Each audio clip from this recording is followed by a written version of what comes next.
Sound off for Chesterfield. Chesterfield is best for you. First cigarette with premium quality in both regular and king size.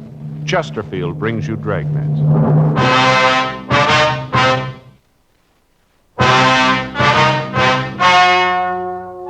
Ladies and gentlemen, the story you're about to hear is true. The names have been changed to protect the innocent.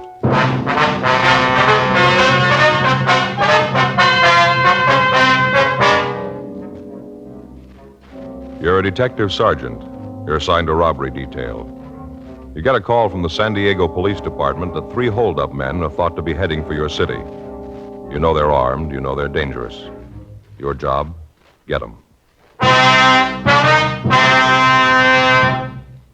Years ahead of them all. Chesterfield is years ahead of them all. The quality contrast between Chesterfield and other leading brands is a revealing story. Recent chemical analyses give an index of good quality for the country's 6 leading cigarette brands. The index of good quality table, which is a ratio of high sugar to low nicotine, shows Chesterfield quality highest. Chesterfield quality highest. 15% higher than its nearest competitor. Chesterfield quality highest. 31% higher than the average of the 5 other leading brands. Yes, Chesterfield is first with premium quality in both regular and king size. Don't you want to try a cigarette with a record like this? Chesterfield.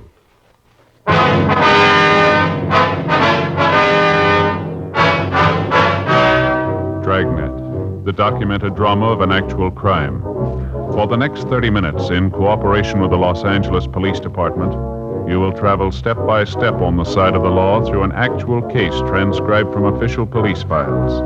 From beginning to end, from crime to punishment, Dragnet is the story of your police force in action. It was Monday, October 5th. It was warm in Los Angeles. We were working the night watch out of robbery detail. My partner's Frank Smith. The boss is Captain Didion. My name's Friday. I was on my way into the office, and it was 4:58 p.m. when I got to room 27A. Robbery. Hi, Murph. Seen Frank? Yeah, he was here a couple of minutes ago. I think he went down the hall, said he'd be right back. Thanks. How the kids? We're in the cycle again. What do you mean? The cold cycle. Oh, yeah. Oldest boy brings one home with him, gives it to his sister. Then it goes to the baby, then to the wife, and then to me. By the time I got it, the oldest boy's ready to catch it again from me. Doesn't seem to be any end to it. Yeah, I see what you mean. Reading the other day where if you take care of a cold, take a lot of pills, stay in bed, you can shake it in a week. All right. Don't do anything special for it, and it'll take 7 days to get rid of it. Joe? Got an APB here from San Diego. Boys down there really drew themselves a gem. Yeah, can I take a look? Yeah, here it is. Yeah. I can hear him moan all the way from here. What is it? Well, I had a jewel robbery at a hotel on the coast. 3 men took $135,000 in jewels and at least $15,000 in cash. 150,000, huh? Any leads on them? No, APB gives a description, list of the stolen jewelry. That's about all. When did it happen? It says 1:30 this morning. Yeah, it's going to keep him busy for a while. That Mort's screaming like an eagle, Joe. Why? Well, I talked to him last week. Said he was going down to Mexico to do some fishing. Been saving days off for the last 3 months. Won't get to go now. Yeah, I get it. Robbery, Friday. Yeah, go ahead. San Diego. Huh? Yeah, hi, Mort. Yeah, we got the APB. How's it going? Yeah. Uh-huh. When do you figure they left? Yeah. Okay, Mort, yeah. All right, we'll keep an eye open. Right. Bye. What's he got? Well, Davis, Walk, and Hewen are coming up. They're driving? Yeah, they figure the hold-up men are heading this way. The early editions of the afternoon papers came out, and they carried the complete story. 3 men had entered the Carlton Surf Hotel at 1:30 a.m. All 3 were armed, and they forced the manager to open the safe. Inside the vault were the jewels and the other valuables that had been deposited with the management for safekeeping by the guests. After looting the safe, the 3 men had robbed 5 of the guests who had entered the lobby during the time that they'd been going through the safe. After taking all the money and valuables they could find, the 3 men forced the manager and the guests into a back storeroom of the hotel, and they locked them in. None of the victims could tell the San Diego officers what kind of a car had been used, but all of them were able to give good descriptions of the 3 men. The San Diego Police Department had been called, and the men from the Detective Bureau had begun an immediate investigation. From the phone conversation I'd had with Lieutenant Mort Gear, They had evidence to believe that the three men were heading up for Los Angeles. While the three detectives from the San Diego department came to L.A., Lieutenant Gear, Sergeant Tony McGuire would continue the investigation down in their city. 11:12 p.m. Sergeants Carl Davis, Jerry Walk, and Pappy Hewen arrived at the city hall. They filled us in on what had happened. The way the thing looked, it figured that someone who had either worked for the hotel or was working for it had engineered it. How'd that check out? The identification we got? Yeah. Virgil Russell worked for the hotel a year ago as a busboy in the dining room. All the victims gave a positive identification on him. How about the other two, Carl? Nothing on him yet. What made you figure they might be coming up here?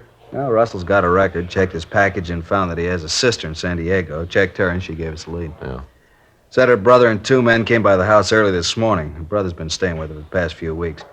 Anyway, he came by this morning, packed his clothes, said he had to come up to L.A. on business. Well, she have an address up here for him, Carl? Not good. Said he told her he'd get in touch with her. He was staying with a friend place out on Olympic Boulevard. Anything on that address? Yeah, our package gave an address out there. Russell had listed a friend of his when he was arrested. We figured he might be out there. Got a good description of the car. One thing is going to help. Yeah. Sister told us that she asked her brother about the other two men. Wanted to know if they didn't want to come to the house. Mm-hmm. Russell said no, they were waiting for him, and the three of them were in a hurry. She couldn't give us a description of the other two. Well, what time this happened? About 5:30 this morning. Well, they came right up here. They'd get in about 8 then, wouldn't they? Yeah, You're pretty sure that these are the right ones now? looks like that. Identification of the mugs. Russell's sister told us when he was packing, a brooch fell out of his grip. She picked it up for him. Give a description of it? Yeah, matches one that was taken from the hotel in the theft. Large diamond with 4 rubies in the setting. Looked real good for the job. Did you get a broadcast out on the car? Yeah, Russell's sister told us it's a 53 Nash, red and black Continental hookup. She said Russell just got back from a trip through Arizona, Nevada, New Mexico. Said that he had the rear window covered with those stickers. You know, the ones they get from gas stations. Yeah, I know what you mean. Window's supposed to be covered with them. Shouldn't be hard to spot. Well, maybe he figures that, too. Might have him taken off, huh? Possible. It's a lead, though. Something else to look out for. Any chance he might have gotten across the border into Mexico? Yeah, it's possible, but it isn't likely. As soon as we got word on the car, we got out a supplemental APB on it and got in touch with the authorities down the border. They said they hadn't seen a car that matched the description across the border. Well, if they'd gotten to the border, the officers down there'd know about it anyway. Yeah, I talked to Al Gayton from our office. He said they'd be on the lookout for him. Our pawn shop detail got right on it, Carl. They got the description of the jewelry out all over town. We haven't had any reports on it yet, though. They aren't going to try to sell it piece by piece. Too many of those pieces are easy to recognize. Yeah. They'll probably try to peddle through a fence and have it broken up. Well, we'll get the word out to our informants. Ask them to watch out for it. Yeah. Heist that big can't be kept quiet for long. Bound to be rumbles on it someplace. I'd like to check out the place on Olympic. It looks like it's the best lead we got. Okay. Where are Walk and Hewen, you know? Went down the hall with Murphy. Wanted to check some things at R&I. Well, might as well get on out to Olympic, huh? You got the address? Yeah, you better check the place first. Could be rough. What do you mean? Well, all 3 of them are armed. Russell served time twice before at the joint. Yeah. I don't think he's going to want to go back.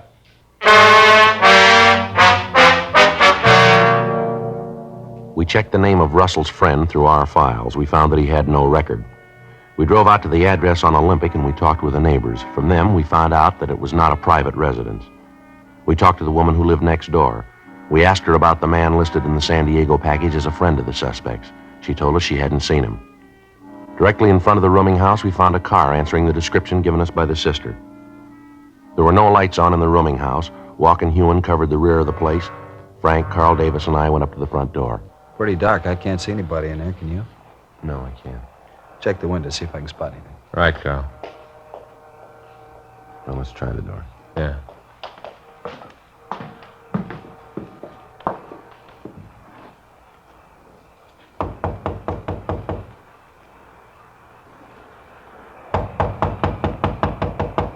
Who is it? Come on, open up.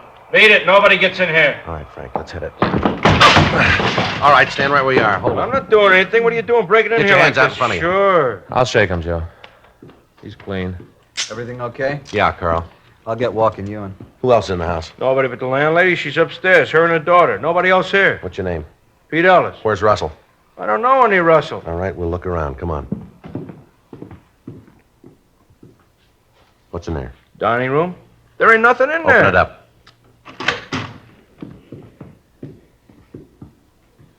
See? Nobody here. Yeah. All right, we'll check the other rooms. Where's this door go? Bedroom. Ain't nobody in there. Open it up. Joe, nobody in the kitchen. Check the back porch. Walk and Davis are upstairs. All right, we'll try this one here. Come on, you open it up. It's locked. I can't get in. There's a key in the door over here. Let's see if it fits. Virgil! Virgil! Get out! Virgil, it's the cops! Get out! All right, get out of the way, you. Come on, let's hit it. Yeah. On the bed, Joe. I see. All right, come on, you out of that bed. Hey, Joe. Yeah. The bottle of sleeping pills on the table here. Yeah, there's an empty bottle of whiskey. I guess he's dead drunk. Upstairs is clean, Joe. Russell, huh? Yeah, he's drunk. I guess we're pretty lucky. Under his pillow there, Yeah. 3 guns.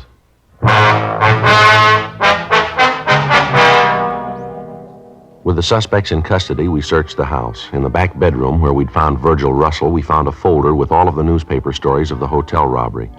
In each instance, that portion of the story which referred to the thieves themselves was outlined in pencil, and there were small notations along the margins of the newspaper. A complete search of the house netted us nothing. There was no sign of the loot from the robbery, although each of the suspects had a large amount of money in their possession. We talked to the landlady, but she was unable to tell us anything about the suspects.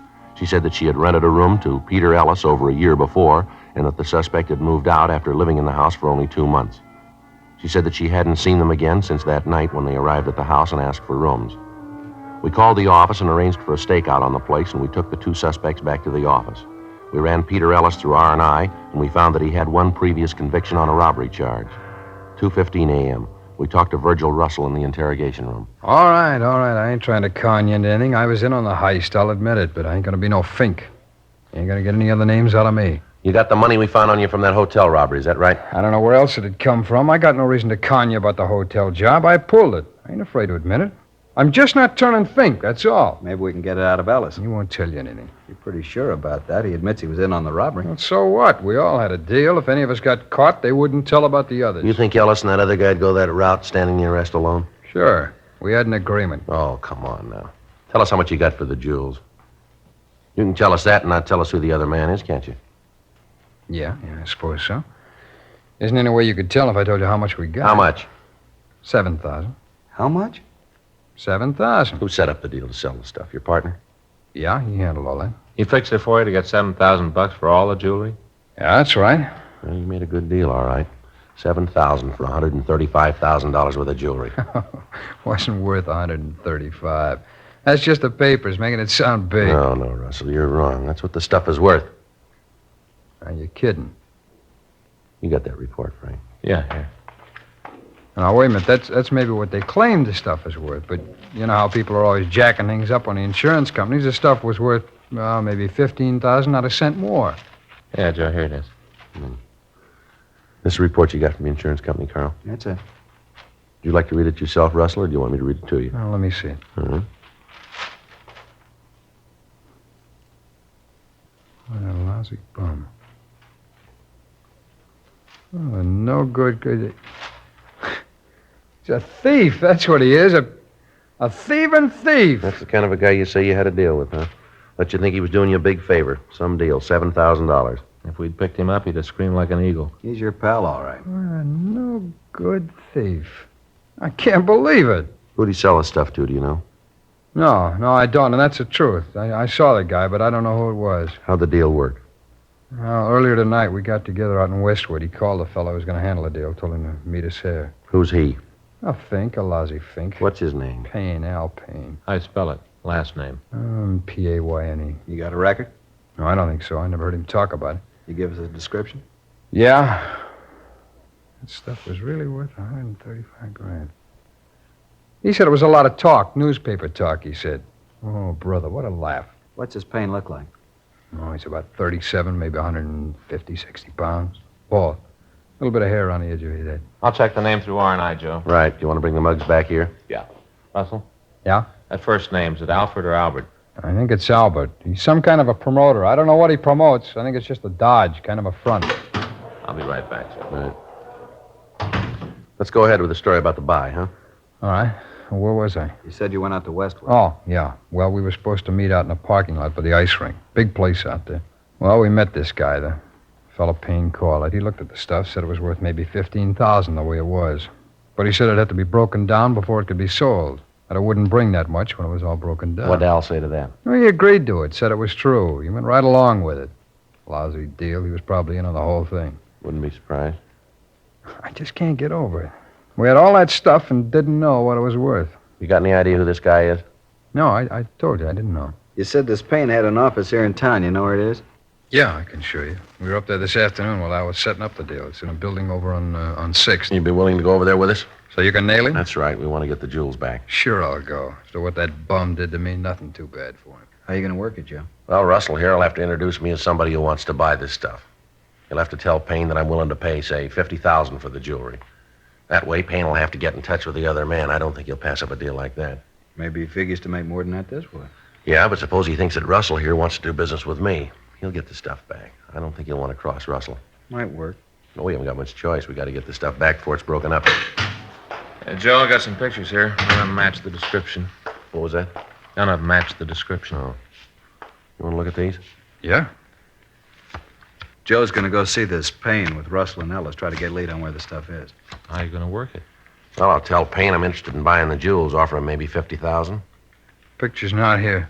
None of these is Payne. You go along with this plan, Russell? Sure. I'd like to see you get him and get him good. It's pretty risky. It doesn't look like there's any other way. Suppose not. Russell? Yeah? We know Payne carries a gun. I'm going to tell you something. I want you to remember it. All right. You get any bright ideas about tipping Payne off about Joe? Remember, we'll have men all through the building. All right. We're not going to start any shooting. Yeah. But we'll finish it.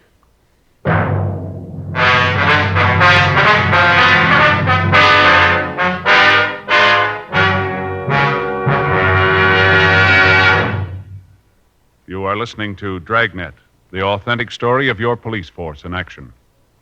Chesterfield is best for you.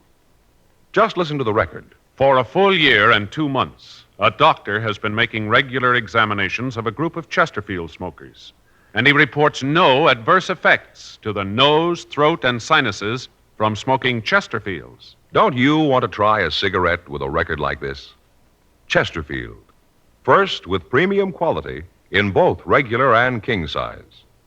Chesterfield. First choice with Young America. And that's from a survey of 274 colleges and universities. Try Chesterfields today. Remember, Chesterfield is America's best cigarette buy.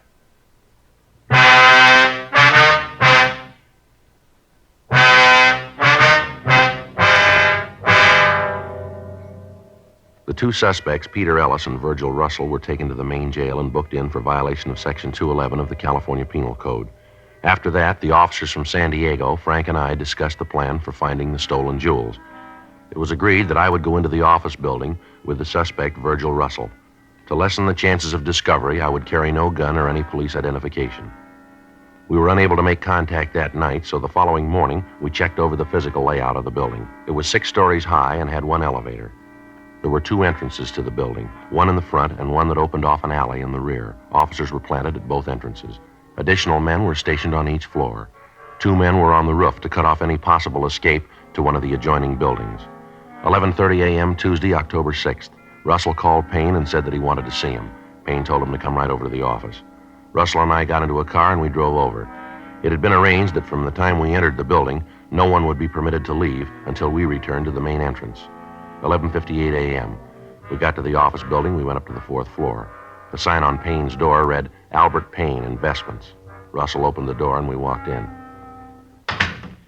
Hi, Verge.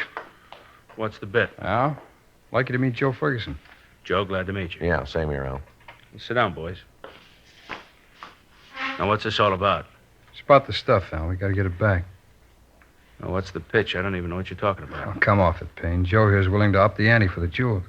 How much? I'll go as high as $50,000. I got to see it first. For $15,000 worth of jewels? Papers say it's worth $135. I explained that to you. They up the value. It's all insured. People up the price of the insurance companies. Papers up the price. They sell more papers. I told you. Yeah, and I ain't buying it. I want the stuff back. I never even got my cut of the $7,000. Ellis feels the same way. I told you the money'd be coming. Oh, it ain't coming anymore. I want the stuff back. I don't think we can do that. Most of it's already broken up. No, not much of it could be broken up in the time that he's had it. Guy that bought it isn't going to like it. Well, that's tough. You just tell him to stop breaking it up. Tell him we want it back. Where do you figure to sell the jewels? I don't see where that concerns you. I'm offering you $50,000 for them. That's all you need to know. Come on, Al. Come on. Quit playing games. Let's get on it. You get in touch with the guy you gave him to and get the jewels back. Wait a minute, I got something to say about this. I was in on the job with you. Don't you forget it. I'm only going to say this once more, Payne. You get on that phone and get in touch with your contact. Tell him to stop breaking them up. You set up a meet to get the stuff back. I'll call him. I don't think it's going to do any good. He's probably got all the mountings melted down by this time. Got it all broken up. You call him. Let's see what happens. All right.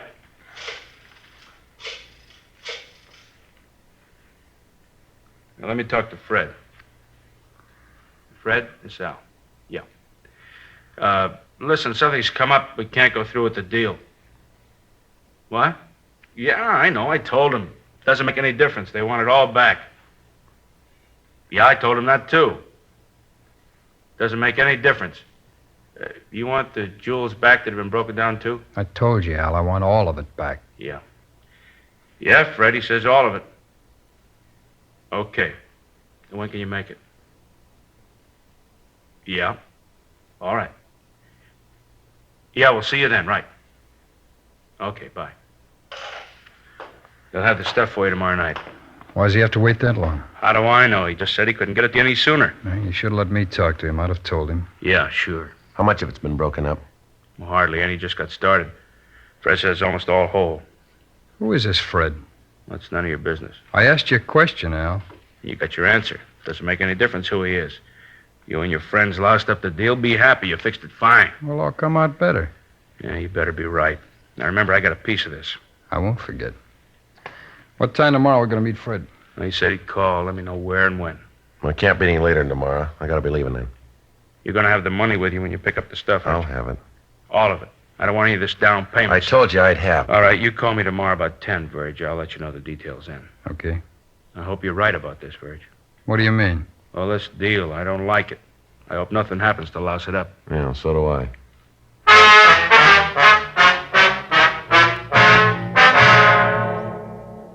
Virgil, Russell, and I left the office and went downstairs. We checked with Frank, Carl Davis, and the other officers from San Diego. Al Payne was taken into custody and booked in at the main jail on suspicion of violation of Section 211 PC. Then we returned to the office. You find out who has the stuff? Yeah, a fellow named Fred. You know who he is? No, not yet, but we will. How'd you figure that? Payne didn't tell you. Well, I saw the number he dialed when he called Fred. It was a Hollywood prefix. That narrows down the area. I can try the number and see who answers.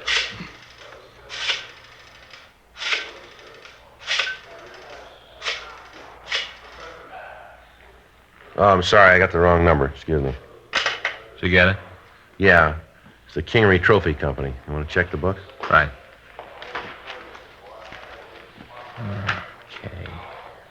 K-I, King, Kincaid. Here it is, Joe. Kingery Trophy Company. It's on Las Palmas. Trophy Company. That'd give him a chance to melt the mountings down to metal, wouldn't it? Be easier to get rid of it that way. Makes sense. What do you figure to move in on? Right now, we can drive out and check the place now, look it over, then we'll go in and get them. What happens with me? We got to take you back to main jail. After the help I gave That's you? the way it's got to be. You knew that going in. Yeah, I suppose so. Well, you tell the DA I helped, though, huh? Yeah, we'll see he knows about it. Sure a bad deal all the way around. A real bad deal. I should have known I couldn't win. Right from the start, I should have known. Nobody can win. Well, still a lot of people trying.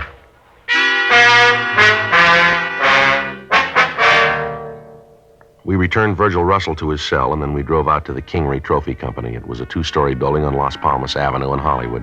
They made trophies and fraternity pins. A large sign on the front of the building advertised that they could duplicate anything in metal. We checked with the neighborhood merchants and found that there was a permanent staff of 4 employees. The company was owned by a Roger Kingery, and none of the neighborhood people could tell us anything about an employee by the name of Fred. 5 p.m. The employees of the plant left the building. 1 man remained. From the description we'd gotten from Russell, we figured that he was the person Payne had called Fred. 6:03 p.m. The lights in the rear of the factory went on, and through the windows we could see the suspect working over a small furnace. On a table off to one side, we could see a quantity of jewelry. Frank, Carl, and I went to the side door of the plant while the other officers covered the remaining doors. All right, you ready? Yeah, let's go. Carl? Yeah. I'll hit the door and grab him before he's got the chance to throw the jewelry into the furnace. Right. Grab him, Carl. He's making a break for it. I got it. Hey, what are you guys doing breaking in here like this? Look at that, Joe. Jewelry matches the description of the stolen stuff. Yeah, looks like it. All right, mister, stand still. I'll shake him. He's clean. I don't know what you guys are doing. I don't know what this is all about. All right, save it. What's this jewelry doing here? That isn't I mine. didn't ask you whose it was. I asked you what it was doing here. Fellas say give me $2,500 if I break it down for him. What's the fellow's name? Guy named Payne said he'd pay me to melt it down for him. You know the stuff was stolen? No, I didn't. He just made the deal to melt it down. Didn't he call you this afternoon and tell you to stop breaking it up? Yeah, and then he called back and told me not to pay attention to what he said. Go ahead with the job. I did like he said. Who else is in this with you? What do you mean? Who else here at the factory? Nobody. I'm the only one. I only did it because I needed the money. I don't know where the jewels came from. I didn't care. It didn't make no difference to me. As long as I got mine, I was happy. I didn't know what it was all about. Looks like most of it's here, Joe. How many pieces did you break down? Took a couple of the pins apart. Didn't have the time to melt any of the mounting down. It's all there. All that Payne gave me. What's your name? Fred Michelson. All right, let's go. I didn't know they were stolen. I didn't know anything about it. I just did a job. That's all. Just a job. Yeah, I didn't even get paid for it. don't worry about it. You will.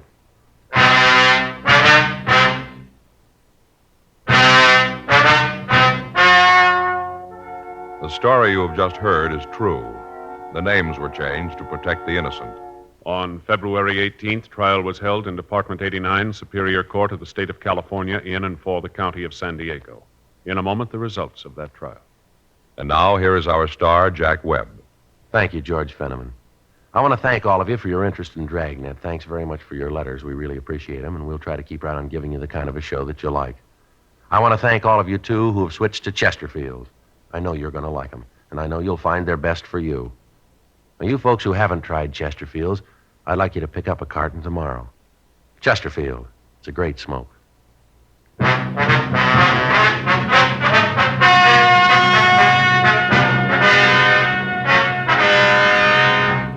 Virgil Nathan Russell, Peter Howard Ellis, and Albert Franklin Payne were tried and convicted of robbery in the first degree. They received sentence as prescribed by law. Fred George Michelson was tried and found guilty of receiving stolen property. He received sentence as prescribed by law. Receiving stolen property is punishable by imprisonment in the state penitentiary for a period of not more than 10 years. Ladies and gentlemen, Lieutenant Jack Allen, Los Angeles Police Department. Thank you. On behalf of the Detroit Police Officers Association, I'd like to present this award to Dragnet. I wonder if you'd read it, Mr. Fenneman. Yes, sir.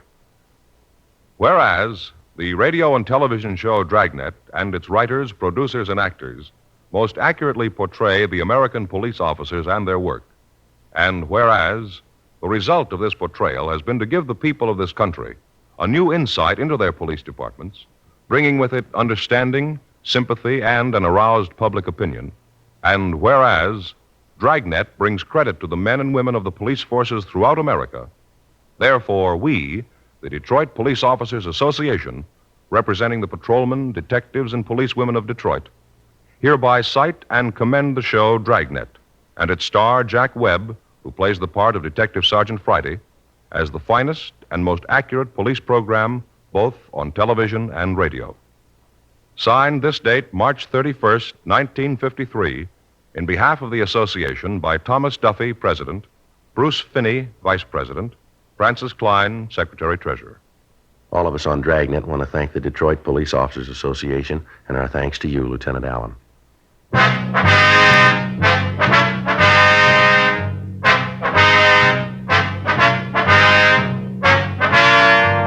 You have just heard Dragnet, a series of authentic cases from official files. Technical advice comes from the Office of Chief of Police W.H. Parker, Los Angeles Police Department. Technical advisors, Captain Jack Donahoe, Sergeant Marty Wynn, Sergeant Vance Brasher. Heard tonight were Ben Alexander, Eddie Firestone, Art Gilmore. Script by John Robinson. Music by Walter Schumann. Hal Gibney speaking. For a million laughs, tune in Chesterfield's Martin and Lewis show Tuesday on this same NBC station. And sound off for Chesterfield's. Either regular or king size, you'll find premium quality Chesterfields much milder. Chesterfield is best for you. Chesterfield has brought you Dragnet, transcribed from Los Angeles.